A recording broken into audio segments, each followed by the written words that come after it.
Now that your Firebase project is ready, download the starter project by clicking the Download Materials button of this tutorial. Open the project with the latest version of Visual Studio Code. Also, make sure you run the latest version of the Flutter and Dart plugins. At this time, this is just an empty project, with the name already set up and an empty container instead of the default app that Flutter creates when you build a new project. Open the pubspec.yaml file and click the Get Packages button at the top right corner to download the required dependencies. OK, now that both your Flutter and Firebase projects are ready, you need to connect them. Until recently, this would require a lot of work, but now you have a tool that simplifies the process. It's the FlutterFire CLI. It's a tool that you use from your terminal to install and configure Firebase in your Flutter apps. So, the first step is installing the CLI. This requires the Node Package Manager. This is a command line tool that installs, updates, or uninstalls Node packages in your application.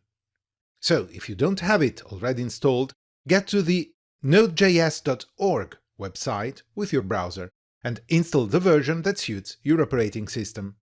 Personally, I recommend the LTS version of Node, as it's proved more stable and less bug-prone over time. During the installation, you can just accept the default configuration. Once Node.js is installed in your system, open your terminal or command prompt and type npm install -g firebase-tools. This uses npm or Node Package Manager to install globally, that's the -g option, the Firebase CLI, so that you can reach it from any directory in your terminal. Next, run the command dart pub global activate FlutterFire_CLI. This command activates the FlutterFire CLI.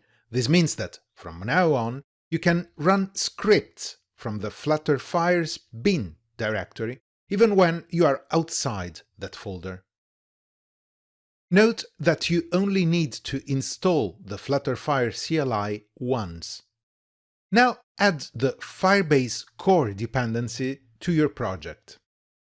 Running flutter pub add Firebase core. This is a FlutterFire plugin that you always need to add to every Flutter project that uses Firebase. Open the pubspec.yaml file and note that now the Firebase core dependency has been added to the app. Let's make sure we are logged in. So just type Firebase login. If you're not already logged into Firebase, this will open a browser window asking your credentials. Insert them, then give Flutter CLI the required permissions. If everything works as expected, you'll make your browser happy with this success message. Now, let's finally use our newly installed FlutterFire CLI tool to configure our app. Run the command FlutterFire configure.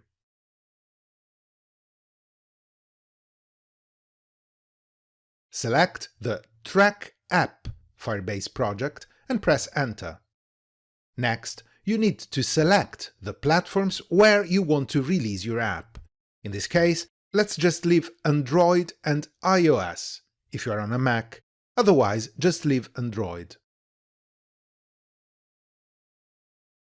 When asked for the iOS bundle ID, just put a reverse domain and the track app name. For example, here I'll put com.rw.trackapp. You can put any other unique identifier for your app. And that's it. Your app is now configured to use FlutterFire. Now, to make sure everything's working, let's also run the app. If you just see a blank screen like this one, it means that you have correctly configured your app and connected it to your Firebase project.